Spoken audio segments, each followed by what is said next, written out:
لو بتشتري شقة أو محل في عقار فخلي بالك عشان ما تندمش، لأنك بعد كده ممكن تكتشف إن أنت اشتريت الهوا.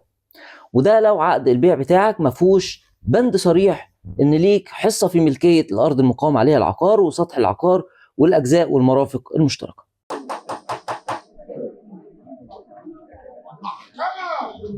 السلام عليكم، أنا علي بدر المحامي وده برنامج المستشار. لو أنت أول مرة بتشوف البرنامج فالبرنامج عبارة عن معلومة قانونية جديدة بتهم عدد كبير جدا من الناس في المجتمع المصري مع كل حلقة جديدة.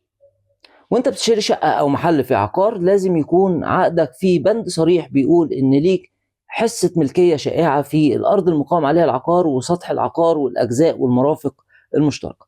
وده اهميته من ناحية اولا، شقتك لازم يكون ليها ملكية في ارض العقار عشان لا قدر الله لو العقار ده اتهدم يكون ليك حق في ارض العقار وفي وحدة جديدة تقدر تحصل عليها.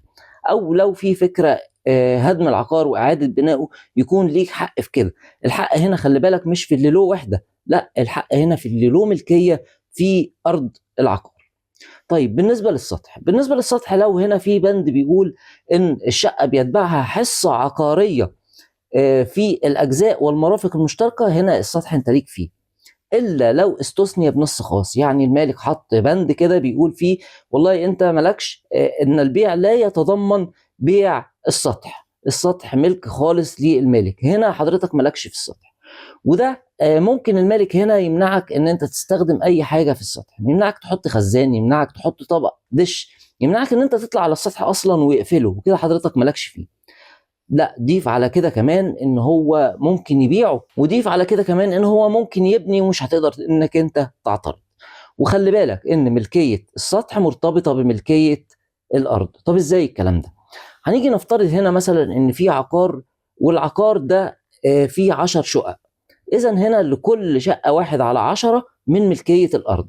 طيب تخيل بقى إن المالك هنا ما باعلكش السطح وحط لك بند خاص إن أنت مالكش فيه ملكية السطح، وجا بنى كمان 10 شقق فوق ال10 شقق الموجودين قبل كده، يبقى هنا كل شقة هيكون ليها 1/20 من الأرض المقام عليها العقار، مش 1/10. إذا هنا وأنت رايح تشتري لازم يكون في بند صريح بيقول إن الشقة تتبعها حصة عقارية في الأرض المقام عليها العقار والأجزاء والمرافق المشتركة وسطح العقار، نسبتها تعادل نسبة الوحدة المبيعة إلى كامل وحدات العقار. أنا مش بنصح حد إن هو يكتب عقد بيع بنفسه لو رايح يشتري، لازم يكون معاك محامي شاطر عشان يأمنك قبل ما تشتري مش بعد ما تحصل مشكلة. لو أنت عندك مشكلة أو واجهتك مشكلة في ملكية الأرض أو ملكية السطح تقدر إن أنت تكتب لي كومنت وهرد عليك. لو استفدت اعمل لايك للفيديو واعمل شير عشان غيرك يستفيد. سلام.